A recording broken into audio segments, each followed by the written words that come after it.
Radio Sucesos 101.7 FM presenta su noticiero Sucesos con Milton Pérez y Verónica Larrea. Un periodismo libre para una democracia plena. Los hechos y las opiniones de los sucesos que marcan nuestro tiempo.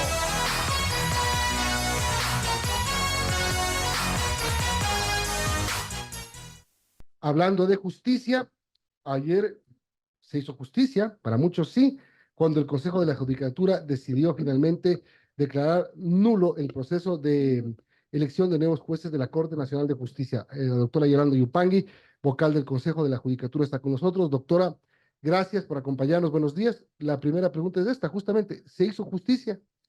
Sí, tenía que hacerse justicia. Si hubo un poquito de demora es, lógicamente, para que nadie tenga la opción de decir que cometimos una injusticia o que hicimos los actos indebidamente. Por esta situación es que nosotros requeríamos informes de las diferentes áreas que tenían que ver con el concurso. Hablo de la Dirección General, la Dirección Jurídica, la Dirección de Talento Humano. Una vez que tuvimos todos los informes, entonces sí se elaboró el informe final en el que decidimos, ya analizados fase por fase, porque no se le hizo como un conjunto, se fueron analizando fase por fase, pasos por pasos y cada una de las actividades, y encontramos que en realidad en todas las fases del concurso se cometieron errores, se cometieron ilegalidades, y por eso no hubo más remedio que darle abajo todo el proceso. A ver, vamos hablando de todas las fases y es muy importante recalcar que en todas hubo irregularidades. En la fase de postulación, ¿qué pasó? Ya. Bueno, antes ya hubo la fase de convocatoria. Ajá. En la fase de convocatoria hay un error por el que podía haberse declarado incluso inconstitucional, porque el artículo 182 de la Constitución establece que este concurso era para llenar las salas especializadas de la Corte Nacional de Justicia. Y en la convocatoria se llamó simplemente a concursar, pero no se pedía especialidad, situación que tampoco se tomó en cuenta en el propio reglamento. Entonces, esta fue una de las primeras fallas que se encontraron. Luego estuvimos en el, perdón, en el tema de postulación. El primer error que saltó es que, no sé si violando, no sé si por accidente, qué sé yo, hubieron al menos 4 personas que ingresaron después de haberse cerrado el sistema para el ingreso de documentos y de candidaturas. Y fueron calificados. Y fueron calificados y pasaron en el concurso un buen tiempo, ¿no? O sea, hasta que se cerró. Eh, Otra cosa es que en realidad esta fase de postulación no tomó en cuenta que las personas que iban a calificar méritos tenían que ser personas probas, personas con capacidad y personas que realmente conozcan. ¿Qué es lo que pasaba? Se simplemente llamaron a concurso, llamaron a colaborar, pero los colaboradores que llegaron no eran ni miembros de la corte, no eran tampoco abogados que tenían un conocimiento importante del derecho, no eran personas de la importancia que se requería, incluso no tenían ninguna experiencia en manejo de juicios de casación. Es que además se determina que en la fase de méritos no hubo reglas ni parámetros claros. No, nada, o Pero sea, ¿cómo se hace eso? ¿Cómo pasa eso? Porque eh, parecería que más que un error es como calculado.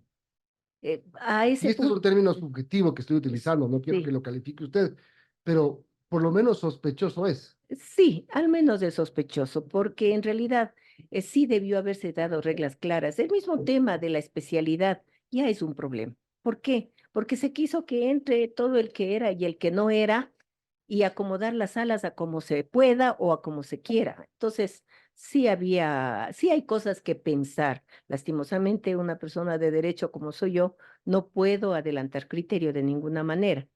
No existió un perfil para saber si un candidato superó o no la prueba de confianza. No, bueno, esa es otra de las fases y Ujú. de las fases que más dio que decir.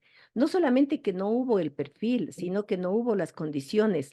No se les hizo conocer a los postulantes cuál iba a ser la medida que se les iba a aplicar en esta fase de confianza. ellos no sabían nada, fueron a dar el examen y se acabó, y no sabían nada. Cuando saltó el problema, es que se averiguó cómo es que admitieron o no admitieron. Y sí, la persona que aplicó las pruebas, que no era del consejo mismo, esta entidad sí tenía parámetros y sí midieron, pero nunca se les hizo conocer. Entonces, había un ocultar información, ocultar datos, porque tampoco se supo.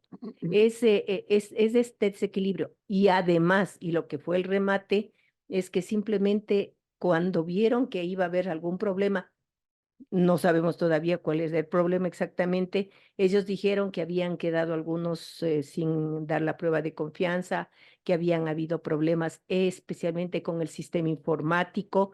El problema es que el proveedor del sistema no dijo una sola palabra y los de TICS de la institución dijeron que ellos no habían sabido absolutamente nada de esas irregularidades. Es decir, no hubo claridad en decir qué pasó y el director general, por sí y ante sí, sin preguntar a nadie, simplemente convoca a todos a dar voluntariamente una nueva prueba de confianza. Situación que se llevó a pleno. Eso se llevó a pleno, discutimos y discutimos fuerte porque no estábamos de acuerdo, no todos estábamos de acuerdo con esta situación. Sin embargo, con el voto de dos, mayoría de dos, aceptaron la situación y aseguraron que eso estaba bien y que por tanto se podía aplicar nuevamente la prueba. Estamos hablando con la doctora Yolanda Yupanqui, es vocal del Consejo de la Judicatura, y un tema importante y quizás uno de los que más escándalo generó, que es el segundo examen, que se convoca, pero solo a algunas personas, no a todas. No, a ver, se sacó la comunicación a todos. A ver, después que sí, se llamó, la convocatoria se llamó a todos, pero se dijo que se presentaran voluntariamente los que querían dar la prueba de confianza nuevamente. Pero ¿qué pasaba? No sabían los que ya habían dado cómo les fue, ni si aplicaba o no. Entonces dieron los que quisieron, creo que llegaron a 94. Entonces, cuando el asunto llegó al pleno, lo primero que se analizó es a quiénes se va a convocar. Y sí, saltó la necesidad de que se convoque a todos, y por las palabras del propio presidente Wilman Terán, tenía que aplicarse el principio de universalidad. Pero, oh, sorpresa, el doctor Muñoz mocionó que se aplique solamente a los 94 y nada más. Entonces, ahí saltaron los otros que ya dieron la prueba, pero que no quisieron dar la segunda, pero el rato que volvieron a llamar dijeron, bueno, por si acaso, ¿por qué nos llamaron a todos? Todas estas irregularidades no las podíamos dejar porque no hay esa capacidad. Ahora, una de las situaciones que especialmente yo he buscado es que haya una nueva convocatoria completa dentro del marco legal y con un llamado a las personas que son expertas en derecho, que se sientan que son capaces para que participen. Porque en muchos de los casos, cuando yo averiguaba mientras estábamos en estos asuntos, le decía a una persona que conocía, que era un gran profesional, ¿por qué no participaste? Me decía, pero ¿para qué voy a participar si yo sé que me voy a perder? Entonces, ahora no va a pasar eso. Ahora estamos actuando con toda la legalidad, con toda la honestidad y queremos lo mejor para la Corte Nacional, pero que nos den la oportunidad, ¿quiénes? Nuestros profesionales del derecho. Ahora, si se hace un llamado para que participen los mejores, creo que también tienen que estar los mejores para elegirlos. Y entonces ahí hubo un tema también complicado que fue el comité de expertos para la prueba teórica conformado por el Consejo de la Judicatura. Sí. Desgraciadamente, allí también se encontró la falencia de que se hizo el llamado, se mandaron, no avancé a revisar tanta cosa, dijeron que habían llamado a las universidades, a los gremios, que habían pedido a otras entidades que nos ayuden con profesionales que puedan integrar esta comisión. Lastimosamente, de los que quedaron ahí, de los que se inscribieron y de los que quedaron, hubo que escoger los que mejor formación tenían. Y entre en ese problema, incluso tuve problema yo. ¿Por qué? Porque no encontré profesionales de renombre y solamente me tocó mirar las carpetas que habían, mirar la preparación académica y mirar un poco de la formación, de la experiencia que tenían. Entonces, de eso salieron determinadas personas que incluso habían sido personas que no debían estar por sus tintes políticos, por los problemas que tenían, pero desgraciadamente solo nos quedaban esos, nos quedaban muy pocos. Entonces, nos obligaban a que incluso los otros vocales, con tal de salvar algo, analicemos de lo malo lo menos malo. De lo malo a lo menos malo. Ahora, bueno, estamos en cero y ustedes tienen que organizar un nuevo concurso. Sí, Y tiene que cambiarse ese concepto de lo malo a lo menos malo. Ahora tiene que ser de lo bueno a lo a mejor. lo mejor, a ¿Cómo lo van a hacer? superior. Vamos a empezar por el reglamento. Es la base en la que vamos a iniciar, pero le doy la buena noticia. Ya estamos trabajando en eso. Al menos desde esta semana ya tenemos un grupo de profesionales que están trabajando en eso. No es difícil porque tenemos antecedentes de otros concursos, Ujú. entonces eso va a facilitar. Todavía no hemos elaborado el cronograma de actividades, pero pienso yo que si nos presionamos un poco como hemos estado trabajando ahora y si no hay interrupciones en nuestras dignidades y seguimos trabajando como estamos, no ha de haber problema. Pienso que va a salir mucho más pronto de lo que se imagina. ¿Cuál es el tiempo que más o menos ustedes calculan que tengamos el concurso en marcha primero? Tienen Sí, 20 días para presentar los informes legales para el inicio del concurso. así es. ¿Esos 20 días están transcurriendo ya? Es hasta 20 días. Ya, Aspiramos a sacarles antes. están corriendo. Están corriendo. Y de Están ahí, corriendo. ¿cuánto tiempo usted calcula que podamos tener los jueces? Yo, todavía no hay unanimidad, no se ha comentado entre los vocales, no hemos conversado de ese tema. Yo aspiro que unos 6, 8 meses. 6, 8 meses. Sí. ¿Qué pasa con la Corte Nacional de Justicia que justo entra en un proceso de renovación? Y parecería que están buscando o está coincidiendo, digamos, eh, para la nueva elección todo este proceso. Sí, pero parece que en cierta forma ellos encontraron ayer la solución. Van a elegir antes, es decir, van a elegirse el 26 Antes de que se de vayan los jueces enero, que tienen claro. 15. Porque luego no tienen jueces. Luego no tienen jueces y no se puede instalar ¿Y esa el pleno. solución para el Consejo de la Judicatura es correcta?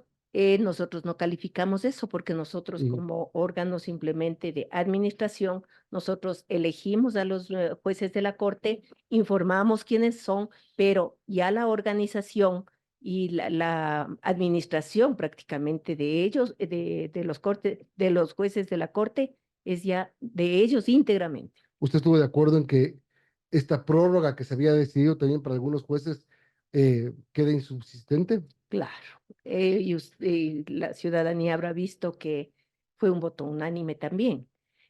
Sí quiero hacer notar a la ciudadanía que en este caso los vocales que estamos trabajando no lo hacemos en el aire, no lo hacemos por tendencias políticas, porque gracias a Dios no estamos influenciados por grupos políticos y siempre estudiamos antes de tomar una decisión. Esto de la prórroga era completamente absurdo. Había cantidad de hechos, cantidad de sucesos que no podían darse. La situación misma de que no se sabía para cuántos mismo eran el concurso, porque se llamó para 7, pero después de esta prórroga ya quedaron solamente 6. Es decir, ¿qué iban a hacer con el uno que no iba a ingresar? Habían cantidad de interrogantes.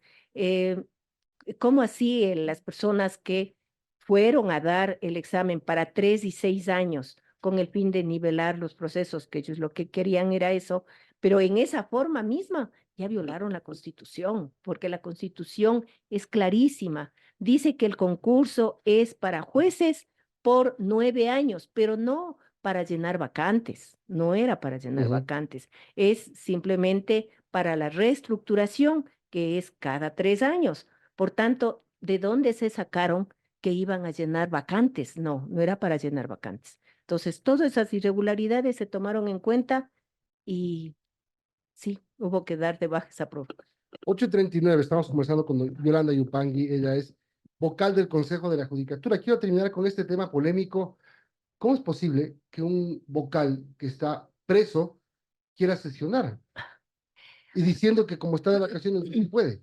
A ver, Pero es que eh, el tema es aquí, ¿dónde está de vacaciones? el tema, sí, el tema es polémico, bastante polémico, y sobre todo es un tema novísimo. No hay disposiciones legales que prevean este tipo de hechos. Hasta ahora que yo sepa, no se ha dado una situación como la del doctor Muñoz. Entonces, es por eso que en muchas ocasiones nosotros nos frenamos un tanto hasta tomar una decisión concreta. Lo que sí le digo es que no nos movemos si es que no estamos completamente convencidos de que actuamos dentro de ley. A Y ese ver, es un tema bien importante, porque sí, la lógica dice una cosa. La lógica sí, dice, primero, no es ético sí, parte de una persona que está presa, y segundo, cómo en la cárcel tú puedes tener internet. Bueno, no, ya pero sabemos que en la cárcel no solo tienen esas cosas, sino tienen un montones de cosas más, pero es ilegal, pues, sí, o pero sería ilegal. Y el otro tema que le digo, aparte de la lógica, es el tema justamente de la legalidad. claro, a ver, el momento en que le tomaron preso, obviamente no dejó de ser vocal de la judicatura. Por Así tanto, es. la misma Constitución dice que no se le puede quitar el derecho a sus vacaciones. Él pidió vacaciones, creo que por 30 días, Ujú. pero hecho el análisis en talento humano, se encontró que él tenía derecho a 16 días de vacaciones. Dadas estas circunstancias, sí, sí, y hubo discusión. ¿Por qué? Porque simplemente, por un lado decíamos, sí tiene derecho, no importa en dónde esté, pero otros decían, no es que está preso, ¿por qué le vamos a dar vacación si la vacación es para que descanse? Bueno, él buscará en dónde descansa, es problema de él. Pero en realidad el Consejo le dio vacaciones. Ujú. Esas vacaciones terminaron el día 11 y tuvo la valentía de decir que le adelantemos vacaciones. Pedía vacaciones adelantadas, es decir, él ya se suponía que va a volver y que por tanto de lo que vaya a trabajar a futuro tiene derecho a vacaciones, pedía vacaciones adelantadas. Eso obviamente se le negó rotundamente, Ujú. pero adicionalmente empezó a pedir el link para poder trabajar para estar presente en los plenos. Eso no se podía. ¿Por qué? Porque, por lo que le digo, por asuntos de transparencia, por asuntos de moral, no está regularizado. Por el contrario, en el reglamento de plenos sí establece la posibilidad, pero en este caso, de cualquiera de los vocales que no pueda asistir presencialmente por una causa justificada, hay que mandarle el link, pero es una causa justificada, válida, que en este caso no hay esa validez. No, no está justificado que a él no le No. dejen salir de la cárcel para ir. Eh, ¿Cómo sale a trabajar? Es Claro. imposible. Y el teletrabajo, y yo, claro, ahí dice teletrabajo en el reglamento del SNAI. Dice que se le puede autorizar teletrabajo, pero teletrabajo para los vocales, y usted le podría recibir aquí. Este es nuestro trabajo. Nuestro trabajo es movernos, nuestro trabajo es controlar en las provincias, nuestro trabajo es en territorio. Él desde la cárcel no puede hacer ese trabajo y no lo está haciendo, ¿no? Entonces es Pero esto absurdo. había pedido el SNAI. El SNAI, a ver, el SNAI nos informó que sí, que dentro del estatuto de ellos sí había la posibilidad de darle facilidades para que se conecte y darle link. Si le dábamos nosotros el link, él se podía conectar. Venturosamente, después de recibir esa comunicación y cuando ya llegó a nosotros, supimos que habían retrocedido y dejaron sin efecto ese oficio, que me parece muy plausible porque cómo podían querer legalizar lo que nosotros veíamos que eso no es posible y la ciudadanía sobre todo les mataban a los del SNAI y a nosotros también. Entonces no era posible. Así es que se le volvió a negar y él ya no podrá intervenir. Lastimosamente, todavía sigue siendo vocal Ujú. por una razón. No, los organismos correspondientes no se han pronunciado sobre la destitución, la remoción o nada. ¿Por qué? Porque no hay todavía el auto de llamamiento a juicio. Él está con prisión preventiva. Entonces, no está con auto de llamamiento a juicio. Si no está con auto de llamamiento a juicio, esa prisión preventiva va a terminar en un momento determinado. Obviamente, pensamos que el auto de llamamiento a juicio se va a dar. Antes Es lo que que termine la prisión preventiva. eso es lo que pensamos. Pero usted sabe que algo puede pasar y le digan que no. Entonces, él sigue siendo vocal Así es. del Consejo. ¿Quién tiene que pronunciarse? Nos dicen que nosotros. No, perdóneme que le diga clarito. Si revisan las atribuciones del Pleno del Consejo de la Judicatura, ni una sola dice declarar vacante ningún cargo. El que tiene que hacerlo a criterio nuestro o es el Consejo de Participación Ciudadana como órgano nominador, porque ellos le eligieron, o es la Asamblea o la Contraloría, porque ellos son los órganos fiscalizadores Perfecto. de los actos de los vocales del Consejo de la Judicatura. Queda claro. Le quiero agradecer, doctora, por habernos acompañado. Yolanda Yupangui, 845, es vocal del Consejo de la Judicatura.